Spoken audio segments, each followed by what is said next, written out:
अरे सावित्री, अरे रे रे, मेरे शरीर के अंदर आज बड़ी कमजोरी महसूस हो रही है। क्या सुबह का खाना तैयार हो गया? एक थाली चावल दे दो भाई। अभी तो चूल्हा जलाया ही नहीं है। चावल धोकर साफ करने में थोड़ा समय लग गया। तुम थोड़ी देर और इंतजार करो। मेरे पेट के अंदर भूख तो बड़ी तेज हो गई है, थोड़ी सब्जी और चावल पका दो ना।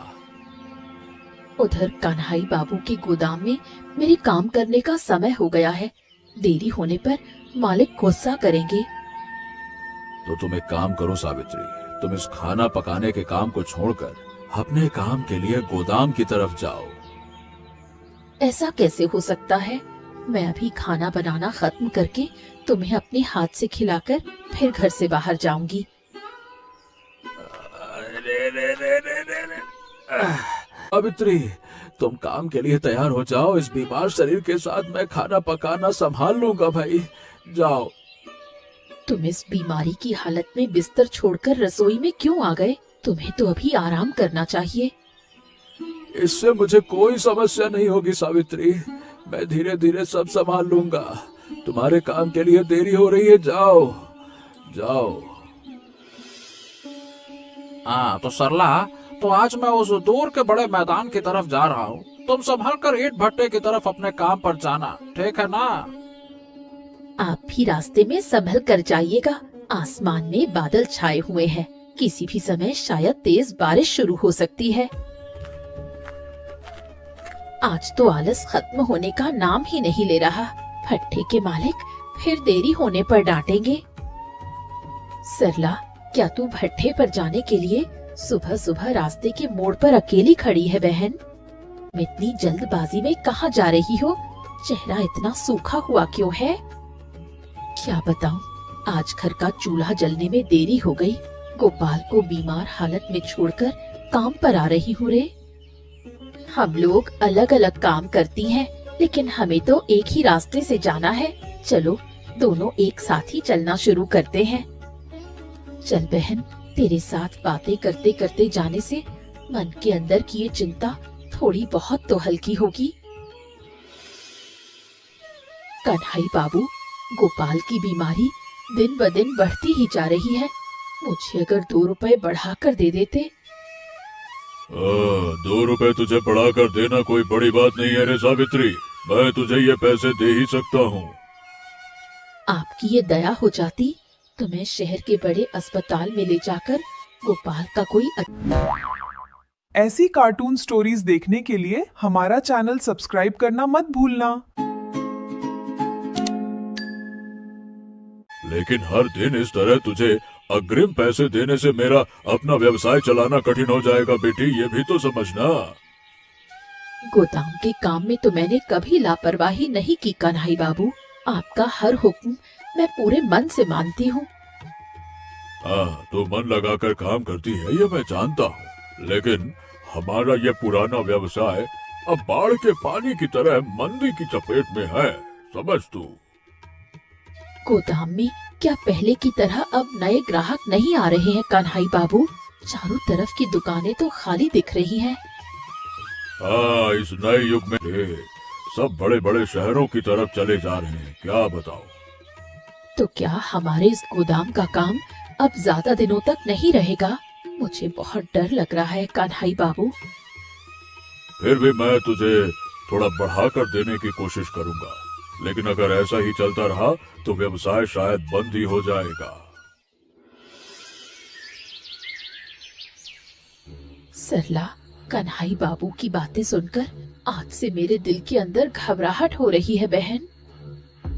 क्यों भाभी, कन्हई बाबू ने तुम्हें आज गोदाम में बुलाकर ऐसी क्या नई बात कही जिसके लिए तुम इतना सोच रही हो?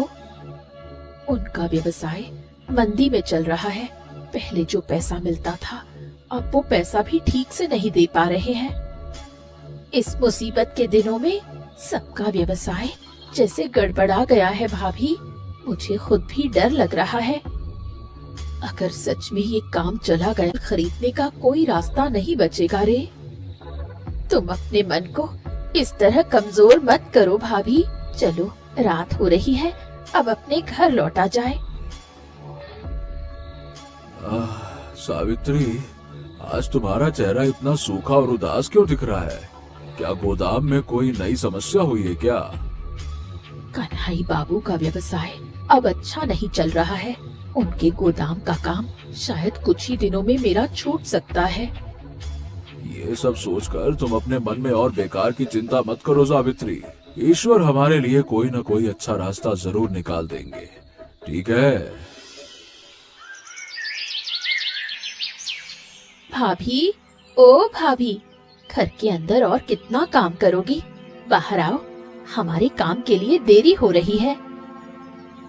अरे मैं आ गई सरला बहन। चलो, आज आसमान में बादल छाए हुए हैं। बारिश शुरू होने से पहले हमें रास्ते से काम पर पहुंच जाना होगा। सावित्री, तुझे एक बात बताने आया हूँ रे। आज से तुझे और गोदाम के काम पर जाने की जरूरत नहीं है। ये क्या कह रहे हैं कन्हई बाबू? मेरा काम इस तरह अचानक चला गया तो मैं इस बीमार गोपाल को लेकर कहाँ जाऊंगी? मेरा अपना गोदाम ही आज बंद करना पड़ गया रे बेटी। तू खुद कोई दूसरा अच्छा काम ढूंढ ले। मैं जानता हूँ तू कर सकती है, ठीक है?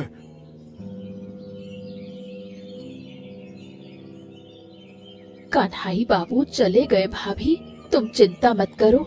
मैं जहाँ ईंट भट्ठे में काम करती हूँ वहाँ तुम्हें भी काम पर लगवा दूंगी। भट्ठे में मुझे काम मिल जाएगा रे सरला। वो नए लोग क्या मुझे वहाँ रखने के लिए तैयार होंगे बहन? ऐसी कार्टून स्टोरीज देखने के लिए हमारा चैनल सब्सक्राइब करना मत भूलना। भाभी, तुम अपना मन छोटा मत करो, कोई ना कोई रास्ता निकलेगा ही।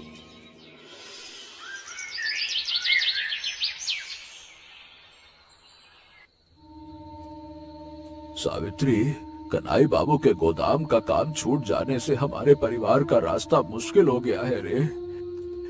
तुम बिस्तर पर शांत होकर लेटे रहो जी। शरीर बीमार है, अब इन सब बातों के बारे में सोचोगे तो बीमारी और बढ़ेगी। क्या बताऊं, मेरी वजह से तुम्हें आज इतनी तकलीफों का सामना करना पड़ रहा है सावित्री। मेरा मन रो रहा है, मैं क्या बताऊं। ऐसी बात मुंह पर मत लाओ जी। तुम जानबूझकर तो बीमार नहीं हो। मैं खुद कोई काम नहीं कर पा रहा हूँ। उल्टा बिस्तर पर लेटे लेटे तुम्हारे ऊपर एक बोझ बनकर हूँ। तुम मेरे लिए बोझ नहीं हो जी। ये सब बेकार की बातें बिल्कुल भूल जाओ। मैं कोई ना कोई नए काम का इंतजाम जरूर कर लूंगी। लेकिन सावित्री, इस बारिश के दिनों में नया कोई अच्छा काम इस छोटे से गांव में आसानी से मिलेगा रे? बता। सरला मुझे कल सुबह अपने साथ ईंट भट्ठे पर ले जाएगी। कहा है वहीं वो मेरा कोई ना कोई इंतजाम करवा देगी। भट्ठे पर बहुत मेहनत का काम होता है सावित्री।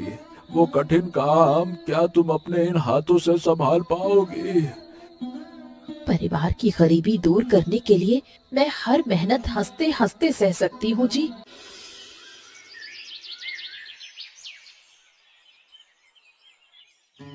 भाभी, ये देखो हमारा ईंट भट्ठा। आज से तुम मेरे साथ ही यहाँ नए सिरे से मेहनत का काम करोगी। तूने मेरे इन मुसीबत के दिनों में इतने अच्छे काम का इंतजाम कर दिया रे सरला। तुझे कितना धन्यवाद दूं।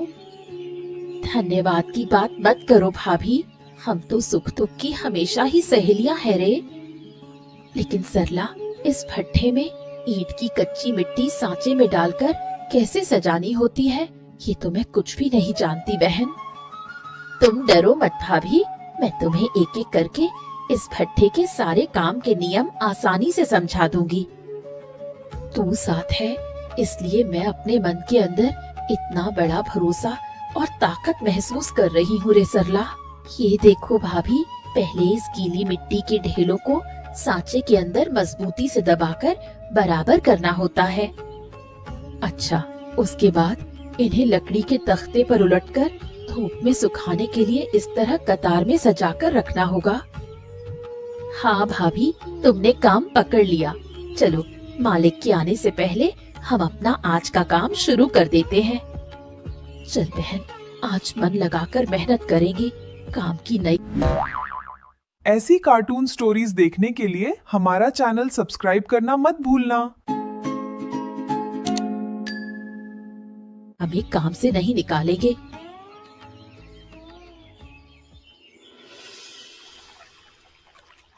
सरला, थोड़ी देर खड़ी होकर देख तो बहन, नदी के इस मोड़ पर कितनी ज्यादा जल कुंभी एक जगह जमा हो गई हैं। सच में भाभी, इस जल कुंभी के आसपास पानी के नीचे बहुत सी छोटी छोटी मछलियों के बच्चों का आना जाना दिख रहा है रे। बरसात आ गई है ना, इसलिए नदी का पानी बढ़ने के साथ साथ चारों तरफ नई मछलियां दिखाई दे रही हैं। हाँ भाभी, इस नए पानी की मछलियों की तड़प देखकर मेरे अपने मन के अंदर की सारी थकान एक बार में दूर हो जाती है। सरला, जल्दी देख बहन, कितनी बड़ी और ताजी मछली नदी के किनारे की कीचड़ पर आकर तड़प रही है और उछल रही है। भाभी, अब बेकार में देरी मत करो, चलो दोनों मिलकर इस ताजी मछली को दोनों हाथों से मजबूती से पकड़ते हैं। वाह भाभी, मछली तो बहुत बढ़िया और भारी है रे। आज हमारी किस्मत अच्छी है, इतनी बड़ी मछली मुफ्त में मिल गई। इस मछली को गर्मा गर्म तलकर मजे से खाएंगे। बिल्कुल सही कहा भाभी, चलो आज ही इस बादलों वाली शाम को इस ताजी मछली से ही हमारी नई दावत होगी।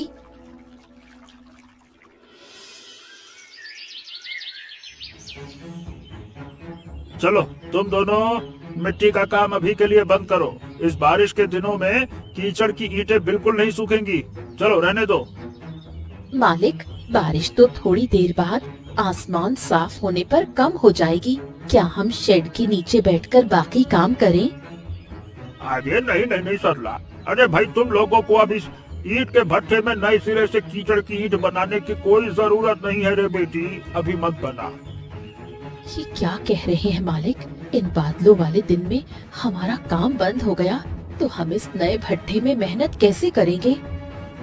मैंने इस पूरे ईंट भट्ठे को ही शहर के एक अमीर व्यवसायी को आज पक्के तौर पर बेच दिया है। अब वो हम तो मन लगाकर दिन रात मेहनत का काम कर रहे थे। हम इस लगातार बारिश के मौसम में ईंट भट्ठे में वैसा कोई मुनाफा तो मिल नहीं रहा था रे, इसीलिए पहले से ही बेचने की बात चल रही थी तो मैंने दे दिया। जिन्होंने ये भट्ठा खरीदा है मालिक, क्या वो हमारे जैसे गरीब मजदूरों को फिर से नए काम पर नहीं रखेंगे? अब वो यहाँ ईंट भट्ठा पूरी तरह से बंद करके शायद कुछ नया बना सकते हैं, इसीलिए भट्ठा बंद रहेगा। इस बारिश की मुसीबत के दिनों में हमारा ये नया काम भी इस तरह अचानक चला गया भाभी। अब हमारे परिवार का क्या होगा? ईश्वर हमारी इस तरह बार बार परीक्षा क्यों ले रहे हैं रे सरला? मेरा मन टूट रहा है बहन।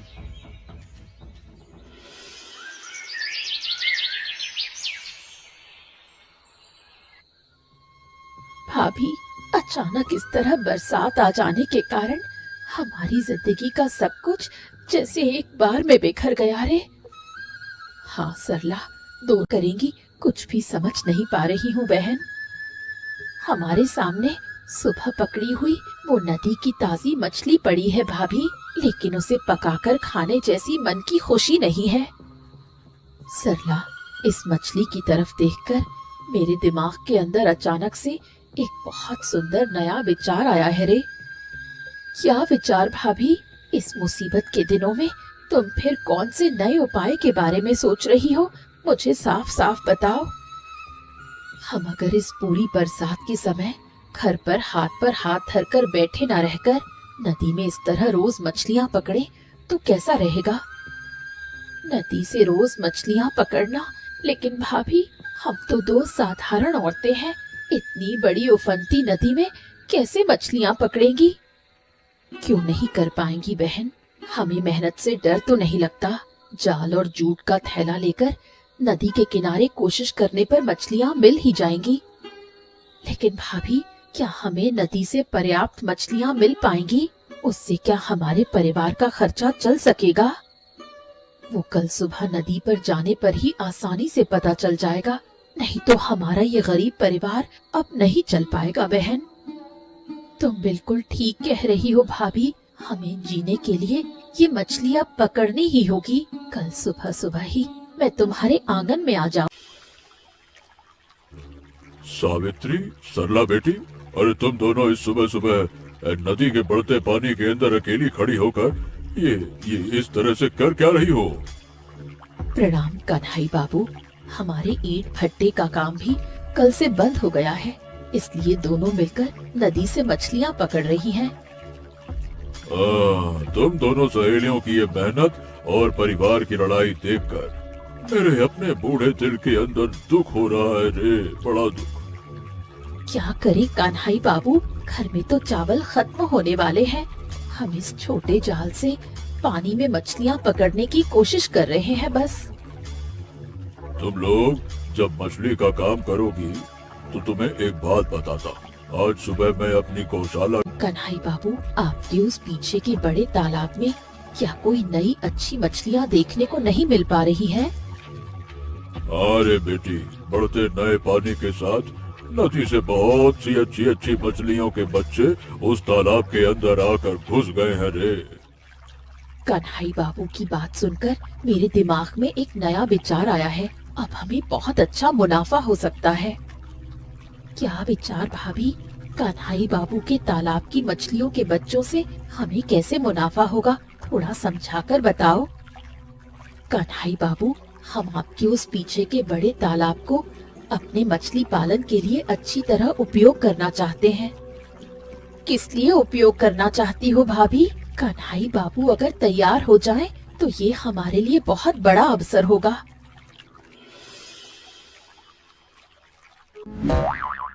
ऐसी कार्टून स्टोरीज देखने के लिए हमारा चैनल सब्सक्राइब करना मत भूलना। छोटे छोटे मछलियों के बच्चों को कन्हई बाबू के तालाब के शांत पानी में अच्छी तरह छोड़ दिया है। हाँ सरला, मछलियों के बच्चे तालाब के नए पानी में कैसे मजे से खेल रहे हैं देख। अब एक बात बताती हूँ। क्या बात भाभी? मछलियों की पैदावार अच्छी करने के लिए हमें घर के अंदर और क्या नया काम करना होगा? हमें कन्हई बाबू से उनकी गौशाला का सारा गोबर मांगकर इस तालाब के पानी के अंदर अच्छी तरह डालना होगा। तालाब के अंदर गोबर डालने से क्या होगा भाभी? गोबर देने से क्या मछलियों के बच्चे और आसानी से बड़े हो जाएंगे? हाँ बहन, गोबर से बिना पैसों के पानी के अंदर मछलियों का प्राकृतिक भोजन तैयार हो जाता है। चलो कन्हई बाबू के पास चलते हैं।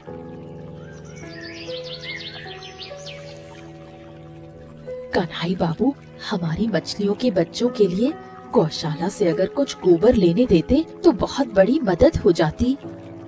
आपकी ये दया हम कभी नहीं भूलेंगे कन्हई बाबू। चलो भाभी, टोकरी भरकर सारा गोबर तालाब पर ले चलते हैं। सावित्री, अरे तुम दोनों ने मिलकर कन्हई बाबू के इस तालाब में सच्ची मेहनत की है। मछलियाँ तो। हाँ जी, दिन रात एक करके देखभाल की है, इसलिए मछलियों के बच्चे कुछ ही दिनों में इतने बड़े और बेचने के लायक हो गए हैं। गोपाल भैया, हमारे तालाब की इन ताजी मछलियों की चमक देखी है? बाजार लेकर जाएंगे तो लोग छीन छीन कर खरीद लेंगे। लेकिन सरला, इतनी बड़ी मछलियाँ बाजार ले जाकर अब बेचने कौन जाएगा रे? मेरा तो शरीर अभी भी पूरी तरह से ठीक नहीं हुआ है। आप चिंता मत कीजिए गोपाल भैया, मैं आज ही घर जाकर रतन से कहूँगी, वो सारी मछलियाँ बाजार जाकर बेच देगा। रतन भैया इस काम की जिम्मेदारी ले लेंगे तो हमारी बहुत बड़ी चिंता दूर हो जाएगी। उनका वहाँ का अनुभव भी अच्छा है। हाँ भाभी, बाजार के हालात थोड़े शांत और सामान्य हो जाने पर हम खुद जाकर ही मछलियाँ बेचेंगे। फिलहाल तन का दिमाग है बहुत तेज। वो बाजार जाएगा तो मछलियों की सही कीमत भी आसानी से वसूल करके हमारे घर लाकर दे पाएगा। हाँ, तुमने बिल्कुल सही बात कही सरला। चलो बिना देरी किए हम रतन को ये खुशखबरी दे आते हैं। बहन, तुम दोनों जाओ, रतन को सब समझा कर कहो मैं तालाब के किनारे बैठकर इन ताजी मछलियों का खेल थोड़ी और देर ध्यान से देखता हूँ। ठीक है, जाओ। सरला, जाल की रस्सी तू अपनी तरफ मजबूती से खींच तो बहन, बहुत सी भारी मछलियाँ जाल के अंदर तड़प रही हैं। हाँ भाभी, मैं अपनी पूरी ताकत से रस्सी खींच रही हूँ। देखो कितनी बड़ी ताजी मछलियाँ पानी के ऊपर तैर आई हैं आज। अजी, तुम अब बेकार में वहाँ खड़े मत रहो, ये बड़ी टोकरी हमारे हाथ के पास बढ़ा दो तो। सावित्री, सरला, तुमने आज सच में कमाल कर दिया रे। इतनी ताजी मछलियाँ बाजार लेकर जाओगे तो हंगामा मच जाएगा। गोपाल भैया, ये लीजिए, सारी मछलियाँ टोकरी में अच्छी तरह सजा दी हैं। तुम अब इन्हें लेकर बाजार चले जाओ। रतन बाजार में पहले से ही खड़ा हुआ है रे सरला। मैं इन मछलियों को लेकर जैसे ही जाऊंगा ना, वो ग्राहकों को बुलाकर सब बेच देगा। तुम रास्ते में संभल कर जाना, मछली बेचकर जल्द ही घर लौटा। आज हमारी मछलियाँ बेचकर कीमत जेब में रखकर ही मैं घर लौटूंगा सावित्री, है ना? सरला, आज मछली बेचकर हमारा कितना मुनाफा हुआ। देख तो बहन, परिवार की सारी गरीबी एक बार में दूर हो गई रे। हाँ भाभी, हम दोनों ने मिलकर खुद बाजार जाकर मछली बेचने का जो फैसला किया था वो बहुत बढ़िया रहा। सावित्री, तुम्हारी इस अदम्य जिद और समझदारी के कारण ही आज मैं शहर के बड़े अस्पताल में जाकर अपना अच्छा इलाज करवा पाऊंगा रे। तुम अब पूरी तरह ठीक होकर अपने पैरों पर चल फिर रहे हो, इससे बड़ी खुशी मेरी इस जिंदगी में और कुछ नहीं हो सकती। तुम दोनों सहेलियों ने मिलकर जिस तरह कंधे से कंधा मिलाकर इस मुसीबत के दिनों में मेहनत की है ना, उसकी तुलना इस पूरे गांव में नहीं है रे।